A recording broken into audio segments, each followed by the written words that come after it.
Buenos días, mis hermanos, mis hermanas y amigos que nos escuchan y nos ven esta mañana. Damos gracias a Dios, una nueva oportunidad para poder tener el estudio, la predicación de la palabra del Señor, el mensaje que Dios tiene para nosotros esta mañana. El título de esta predicación, mis hermanos, hermanas y amigos, dichosos los pobres en espíritu. Jesús comenzó el conocido Sermón del Monte con esta expresión: bienaventurados los pobres en espíritu. ¿A qué se refería el maestro cuando inició el sermón de las bienaventuranzas con esta expresión? Primero vamos a irnos un poquito antes. Esto que acabo de leer está en Mateo 5:3. Vamos a ir un poquito antes para ver lo que dice Mateo 5 del 1 al 3. Vamos a ver lo que dice la palabra del Señor ahí en Mateo 5 del 1 al 3. Dice la palabra de Dios así: viendo la multitud, subió al monte y sentándose vinieron a él sus discípulos y abriendo su boca les enseñaba diciendo: bienaventurados los pobres en espíritu, porque de ellos es el reino de los cielos. Mateo 5 del 1 al 3. El cristiano debe imitar a Jesús en su compasión por los que sufren. Por eso veamos algunos pasajes que describen el sentimiento y la acción del maestro al ver las multitudes. Dice Mateo capítulo 9 y el verso número 36. Para que veamos esa expresión, viendo la multitud.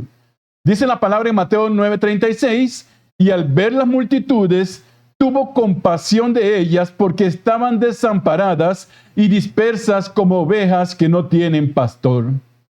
El diccionario define la compasión como un sentimiento de ternura y lástima por las desgracias de los demás. La verdadera compasión es el sentimiento de sufrir y también la acción concreta de ayudar, no solamente de sufrir por aquel que está en un problema, sino ver la manera en que yo también puedo ayudarlo. Ese es ser compasivo, ¿no? Entonces, esto está netamente relacionada con el amor con que nosotros hagamos. ¿Por qué? Porque muchas veces nosotros sabemos de la necesidad de una persona, conocemos el caso, pero no hacemos nada. O sea, no hacemos nada por ayudar. Pero cuando el amor de Dios está en nosotros, no solamente vemos la situación, sino que el amor de Dios nos mueve a hacer algo por esa persona, ver en qué le podemos ayudar, ver cómo podemos bajar un poco la necesidad que tiene. Por eso, la palabra nos dice en la primera carta a los Corintios, capítulo 13, verso del 1 al 5, lo siguiente: o sea que cuando nosotros tenemos compasión por los demás, tiene que ir acompañado de amor. Si el amor no está, hermanos, eso no es compasión. Dice la palabra en Corintios: si yo hablase lenguas humanas y angélicas y no tengo amor, vengo a ser como un metal que resuena o un címbalo que retiñe. Y si tuviese profecía y entendiese todos los misterios y toda la ciencia, y si tuviese toda la fe, de tal manera que trasladase los montes y no tengo amor, nada soy. Y si repartiese todos mis bienes para dar de comer a los pobres, y si entregase mi cuerpo para ser quemado y no tengo amor, de nada me sirve. ¿Ven lo que la palabra del Señor nos dice, mis hermanos? O sea que la compasión tiene que ir acompañada de ese amor. El Señor amaba a esa multitud y tuvo compasión de ellos. Y les habló muchas veces del mensaje que Él traía, mis hermanos, porque la palabra dice que no hay nada tan grande que nosotros hagamos. Si no lo hacemos acompañado del amor, no tiene ningún valor para nosotros. Inclusive la palabra dice: si repartiese mi cuerpo para ser quemado y si diese todos los bienes míos para dar de comer a los pobres y no tengo amor, de nada me sirve. Hermanos, lo que hagamos en esta vida, sea pequeño, sea grande, sea de una manera, sea de otra, tenemos que hacerlo con amor. Y la palabra nos enseña que lo hacemos como para el Señor. cuando ayudamos, cuando servimos al prójimo, al hermano que necesita, lo estamos haciendo para el Señor, porque Él dice, el que le haga el bien a uno de estos pequeños, a mí también me lo hacen. Entonces, la verdadera compasión, mis hermanos, nos lleva a identificarnos con el dolor del prójimo, nos colocamos en su lugar. Eso nos motiva a actuar y hacer lo que podamos hacer para ayudar. En el griego, mis hermanos, de las Sagradas Escrituras, describe como una conmoción interna en las entrañas que le lleva a hacer algo para ayudar al prójimo. Y esto era precisamente lo que el maestro sentía. Dice que antes de iniciar la enseñanza de las bienaventuranzas, el Señor dice que viendo la multitud, en Mateo 5:1, viendo la multitud, subió al monte y sentándose, vinieron a él sus discípulos y abriendo su boca les enseñaba. O sea, yo me imagino la mirada del Señor hacia aquella cantidad de gente que había y tenía compasión, tenía dolor en su corazón, porque el maestro sabía que muchos no iban a creer en el mensaje que él estaba trayendo. Por eso, aún con el amor que él tenía en su corazón, dice, empezó a enseñarles, mis hermanos, aquello que iba a ayudarle a los que estaban primeramente con él. ¿Para qué? Para que pudieran entender lo que el maestro quería hacer. Podría pensarse que un pastor realizado es aquel que tiene 5 o 10 mil personas reunidas alrededor de él. Bueno, para algunos esto sí es bueno, ¿verdad? ¿Por qué? Porque ven en esa multitud signos de colones o de dólares. Pero el maestro pasaba esto todos los días. Estas multitudes estaban todos los días alrededor del maestro y él lo que sentía y él lo que veía en esa gente, él sentía compasión por las almas de esas personas. Por eso él les enseñaba y por eso sanaba y por eso sacaba demonios y hacía muchas maravillas, mis hermanos, porque el Señor tenía compasión de todas esas personas que no conocían el mensaje de salvación. Por eso es que en el corazón de Jesús había el dolor más profundo, ya que muchos de aquellos no estaban dispuestos a recibir su mensaje y no lo iban a recibir, mis hermanos. Y eso pasa también hoy en día.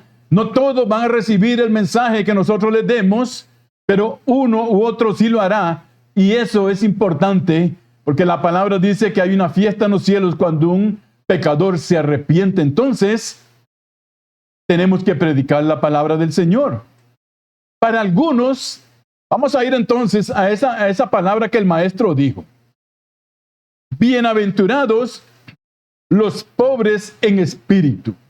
Vamos a ver qué significa esto, porque vemos que la contraparte de esta primera oración que el maestro da es, porque de ellos es el reino de los cielos. Bueno, ¿a quién está hablando? Vamos a ver a quién está hablando. Para algunos, ser pobre en espíritu es andar derrotado, triste, sin gozo, amargado, sin esperanza, abatido, despreciado por Dios, por los mismos hermanos.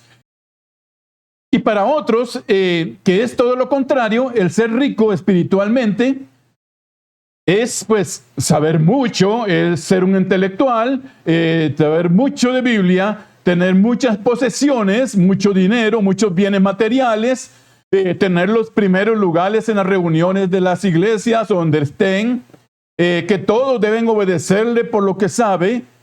Estos 3 puntos son completamente desacertados y alejados de lo que en realidad dice la palabra del Señor cuando Jesús habló en el monte. Número 1, el Señor estaba hablando a sus discípulos, porque la palabra dice que Él vio la multitud y tenía mucha compasión de esa multitud. Y subiendo al monte, dice, vinieron los discípulos y Él les enseñaba a ellos. De que esta palabra, mis hermanos, era para sus discípulos. Ser pobre en espíritu, pues debe ser muy importante y valioso significa tomar posesión del reino de los cielos. Es la contraparte de lo que dice esta oración, hermanos. Debe ser algo muy importante, porque el Salvador mismo lo dijo, de ellos, de los pobres en espíritu, es el reino de los cielos. Y aquí hay algo muy importante que tenemos que ver, mis hermanos, es el tiempo en que está hablando. No dice de ellos fue, ni de ellos será en un futuro. No, dice de ellos es. ¿Por qué? Porque estaba hablando a sus discípulos, a los que habían escuchado su mensaje, a los que le estaban siguiendo. Jesús comienza las bienaventuranzas con una declaración muy profunda, declarando que gozan de felicidad otorgada por Dios aquellos que son calificados como pobres en espíritu, porque de ellos es el reino de los cielos. Este calificativo de Cristo, pobres en espíritu, no parece ser la primera de las bienaventuranzas por casualidad, mis hermanos, como vamos a ver, y porque esta es la primera de una serie de predicaciones que vamos a tener sobre las bienaventuranzas, sino que todo en la palabra del Señor tiene un orden divino. Por eso el Señor lo puso de primero, y vamos a ver por qué es que es tan importante entender qué es ser un pobre en espíritu. Jesús se refiere a una categoría nueva de pensamiento, pobres en espíritu.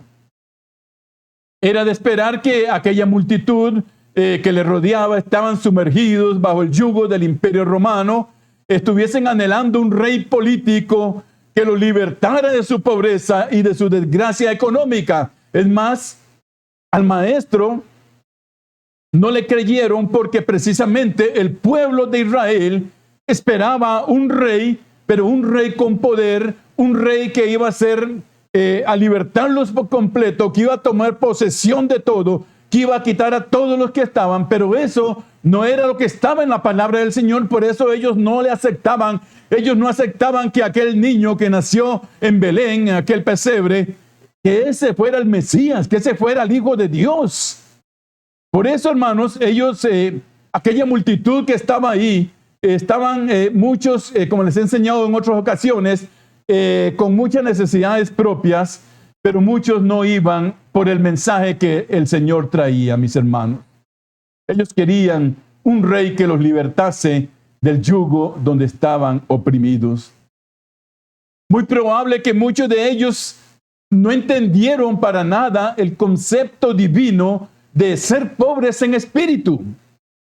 Jesús se refiere a un nuevo tipo de pobres, a otro tipo de pobreza, dejando en sus pensamientos, mis hermanos, una profunda teológica que nunca antes ellos habían escuchado, una profundidad teológica que no habían escuchado y que viene a ser fresca y profunda hasta el día de hoy, mis hermanos, en el siglo en que estamos viviendo. ¿Por qué? Porque no ha cambiado la palabra de Dios, y ese mensaje, mis hermanos, todavía es fresco para el mundo y todavía también convierte las almas.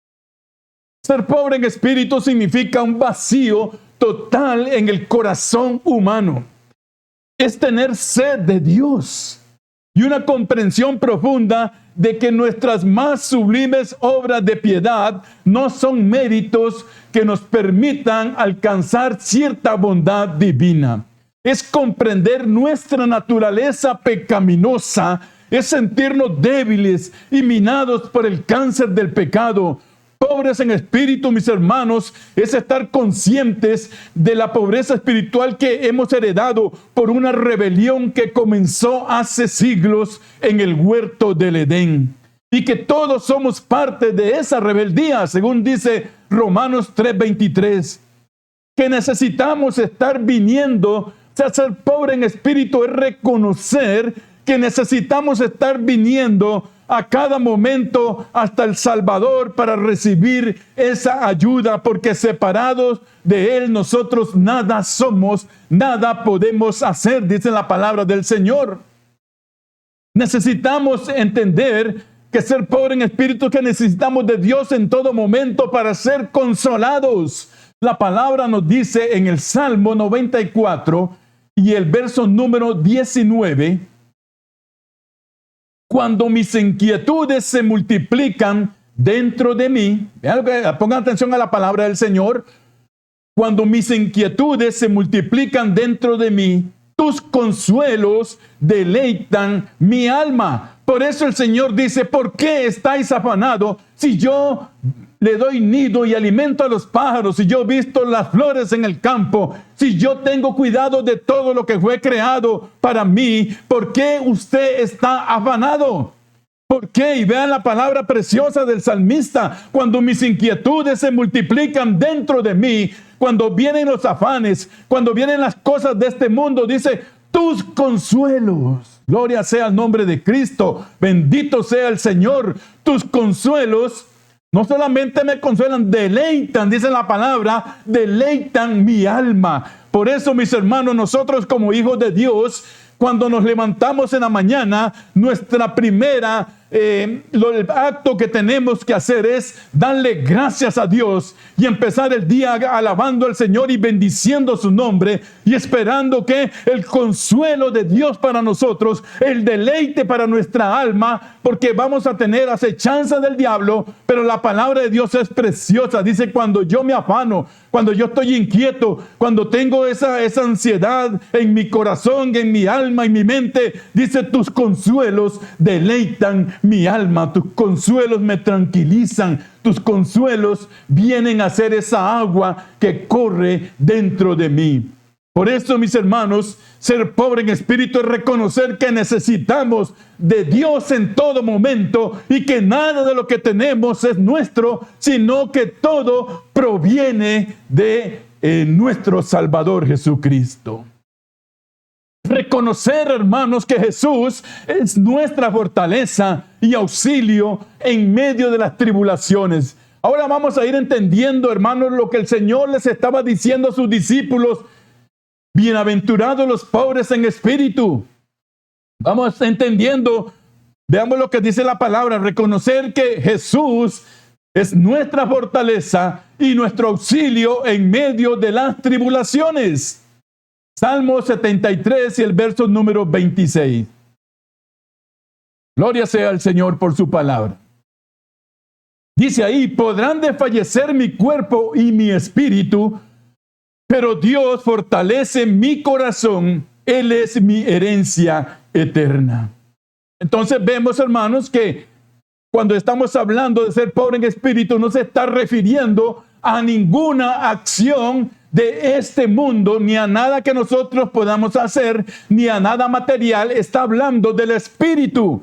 Por eso la palabra dice que mi cuerpo puede desfallecer y mi espíritu, pero Dios fortalece mi corazón. Él es mi herencia eterna.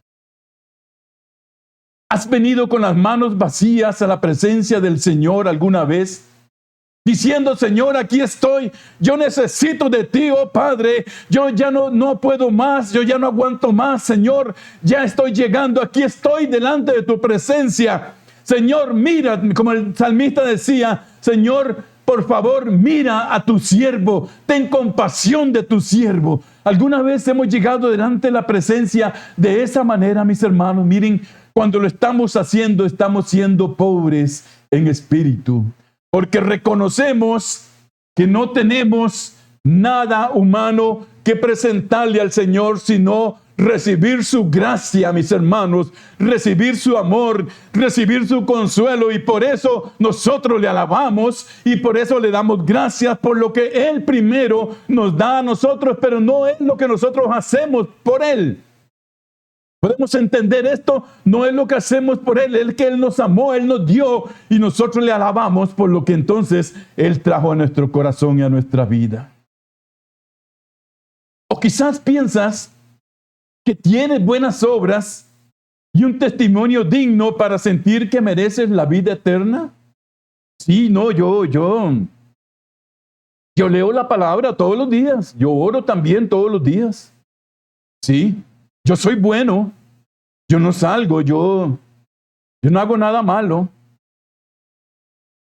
Lo que logro, lo logro con mi trabajo, lo logro haciéndolo yo. Yo me levanto en las mañanas, yo madrugo, yo voy al trabajo, yo cumplo, yo regreso, yo pago el bus. y tenemos ese yo ahí por delante, mis hermanos, ese es el que piensa que tiene muy buenas obras y que tiene un testimonio digno para sentir que merece la vida eterna. O sea que ya con eso, recordemos aquel que quería, dice, ¿cuánto les puedo dar para tener la vida eterna? Tu dinero perezca contigo. Fueron las palabras del siervo de Dios. Entonces, cuando el hombre es pobre en espíritu, mis hermanos, tiene hambre y sed de Dios. Está bien consciente de que no solo de pan vive el hombre, sino de la palabra que sale de la boca de Dios, que nos alimenta todos los días. Somos seres espirituales, criaturas creadas por Dios. Somos almas eternas porque hemos recibido la salvación de Dios, que necesitamos el pan de vida y el agua de vida que salta para vida eterna. Y esa, hermanos y amigos, solo la podemos obtener y yendo hacia la fuente de agua viva que es Cristo Jesús. Veamos lo que dice la palabra en Juan capítulo 4, versos 10 al 15. Jesús dice, respondió Jesús y les dijo, estaba hablando con una mujer, si conocieras el don de Dios y quién es el que te dice, dame de beber, tú le pedirías y él te daría agua viva. La mujer le dijo, Señor, no tienes con qué sacarla y el pozo es hondo. Estaba pensando humanamente, naturalmente. ¿De dónde pues tienes el agua viva? Jesús estaba hablando espiritualmente. ¿Acaso eres tú mayor que nuestro padre Jacob, que nos dio este pozo y del cual bebieron él, sus hijos y sus ganados? Respondió Jesús y le dijo, cualquiera que bebiere de esta agua volverá a tener sed. Mas el que bebiere del agua que yo le daré, Jesús no estaba hablando de H2O, Jesús estaba hablando de una saciedad espiritual, estaba hablando al espíritu. Dice, y cualquiera más el que beba del agua que yo le daré, es el único que puede darnos agua para vida eterna, es el único que puede saciar nuestra sed. Por eso, mis hermanos, tenemos que reconocer que ser pobre en espíritu es entender que Jesús, que Dios es todo, que en todo y por todo, mis hermanos, y que nosotros dependemos de Él en cada día. Por eso la palabra dice, el que bebiere del agua que yo le voy a dar, no tendrá sed jamás, sino que el agua que yo le daré será en él una fuente de agua que salte para vida eterna. Gloria sea el nombre de Cristo por su palabra, mis hermanos. La mujer le dijo, Señor, dame esa agua para que no tenga yo sed, ni venga a sacarla aquí. Todavía estaba ella pensando naturalmente, todavía no había entendido que aquel que le estaba hablando era el Hijo de Dios. Y luego el Señor tiene que decirle otras cosas más a esta mujer.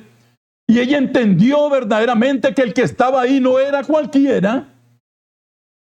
Pero vean qué lindo esto, mis hermanos. El que beba del agua que yo le daré, esto será, dice, una fuente de agua que salte para vida eterna. Gloria sea el nombre de Cristo, mis hermanos.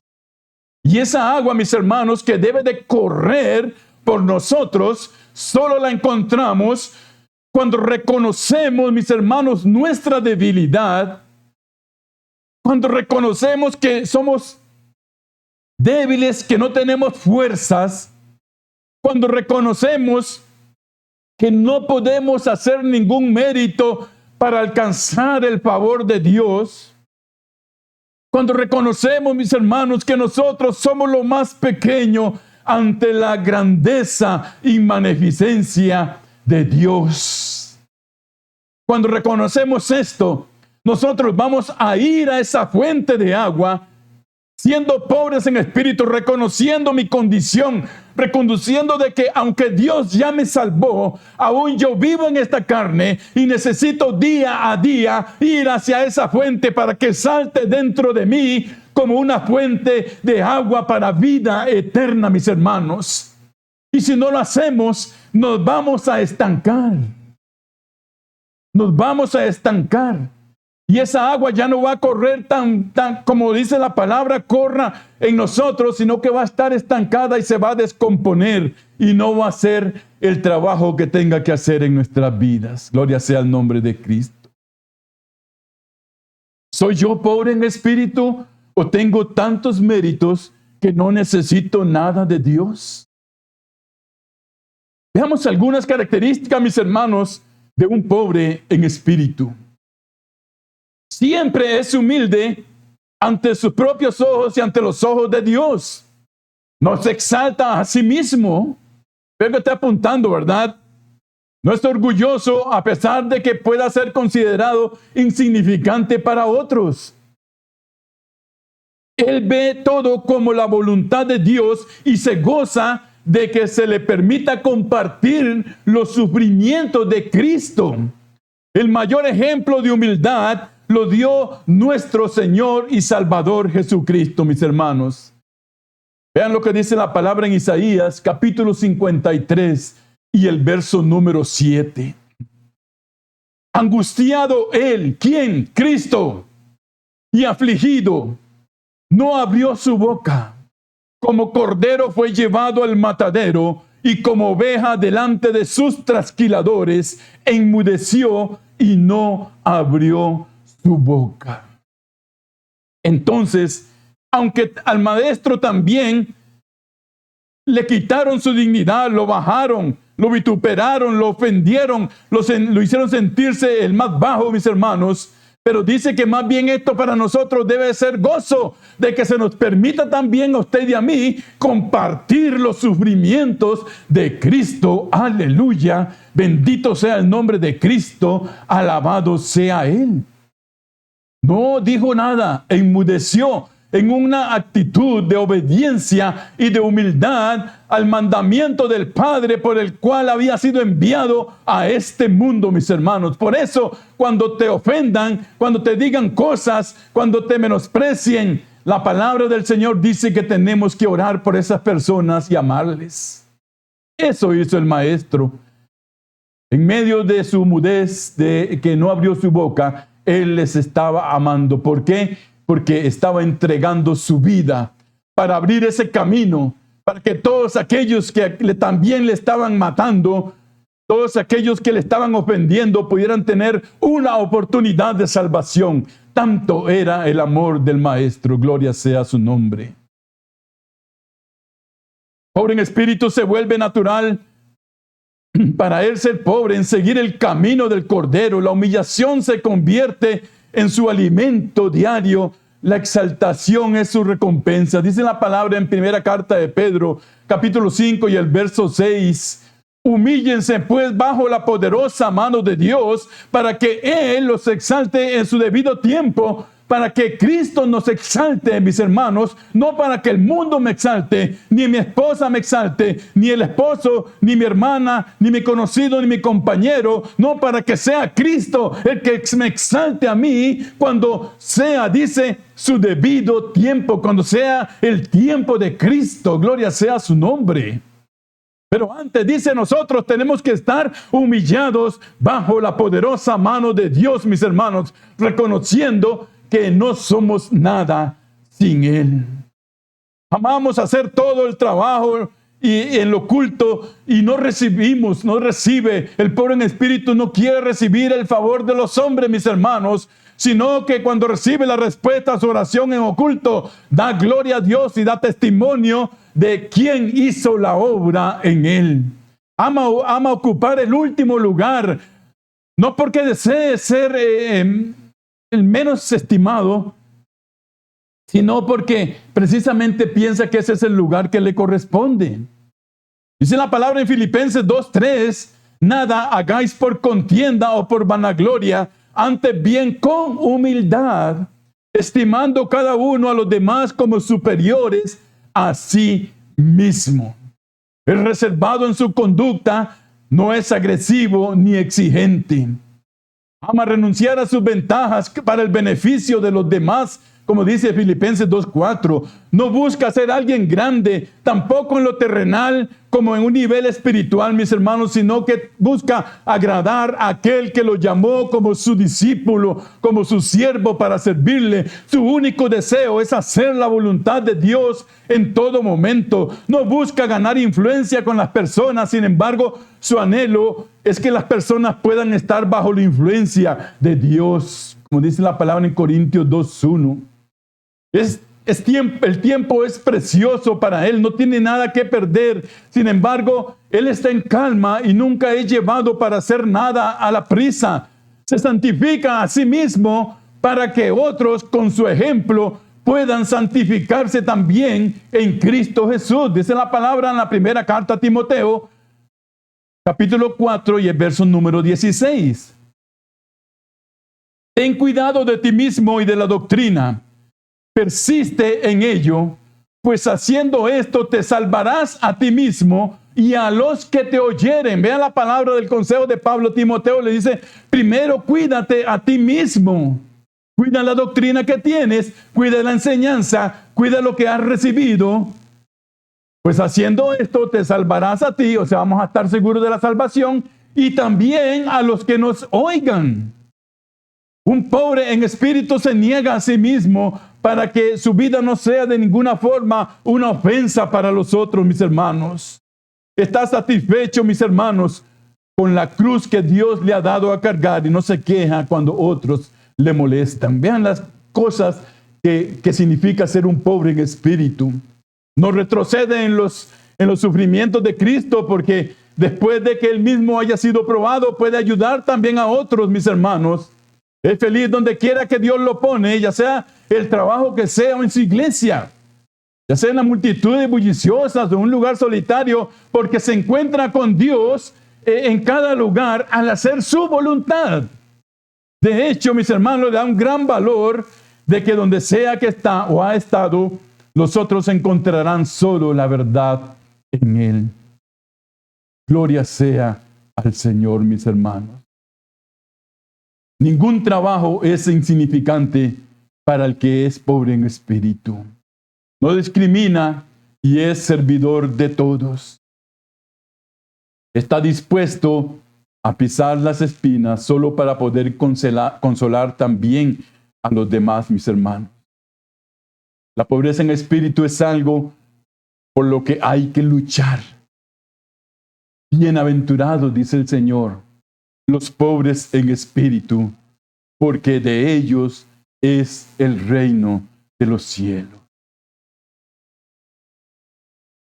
¿Cuántas veces nos cuesta tanto, verdad?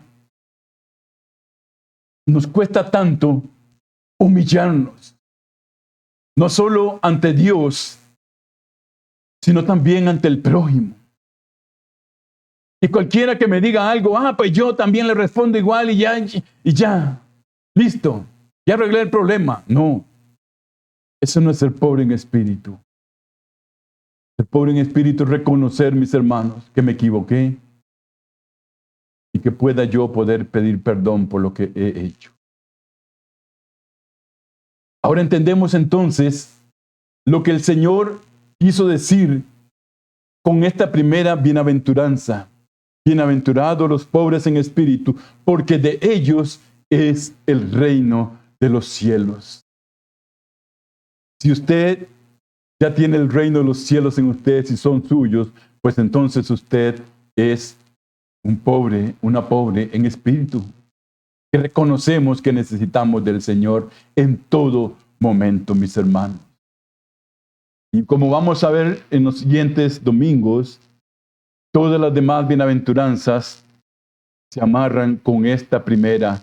¿Por qué?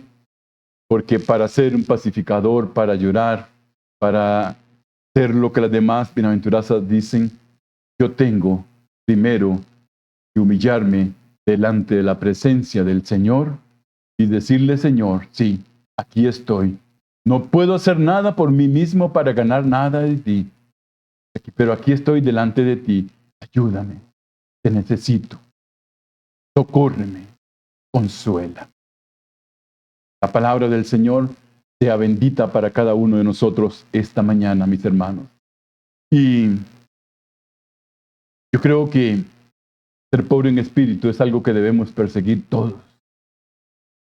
Sabemos que no tiene que ver con pobreza, ni con riqueza, ni con andar mal, ni con ninguna de estas cosas, sino con humillarnos y reconocer que Cristo es el Señor sobre todas las cosas que tenemos.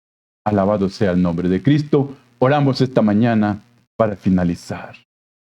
Oh Dios de la misericordia, en el nombre de Jesús te damos las gracias, Señor.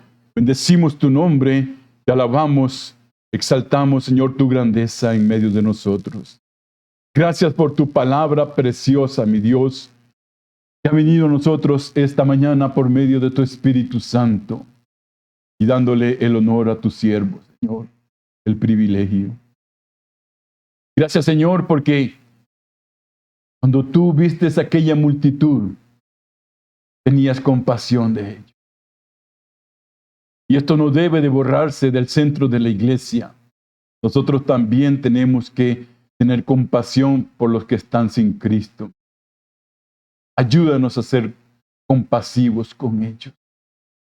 Y darte las gracias, Señor, porque queremos, anhelamos y te rogamos esta mañana, Señor, que tú nos ayudes para reconocerte, para poder entender que necesitamos de ti en todo tiempo, que nada de lo que tenemos es por nosotros, sino es por tu amor en nosotros. Bendice mis hermanos, mis hermanas, los amigos, amigas que puedan escuchar este mensaje, Señor, que puedan darse cuenta de que tú les amas, de que tú, Señor, tienes ese mensaje de salvación abierto para cada uno y para cada una. Que puedan venir a ti, Señor, arrepintiéndose y conocerte como su único y suficiente Salvador. Gracias, Señor, te damos, alabamos tu nombre, porque tú eres bueno todo el tiempo, y todo el tiempo tú eres bueno, oh Señor. En el nombre tuyo, que es sobre todo nombre, te damos las gracias, alabamos y bendecimos tu nombre. Amén y amén. La paz del Señor sea con ustedes, hermanos, hermanas, amigos. Vemos el próximo domingo con un mensaje nuevo del Señor para nosotros.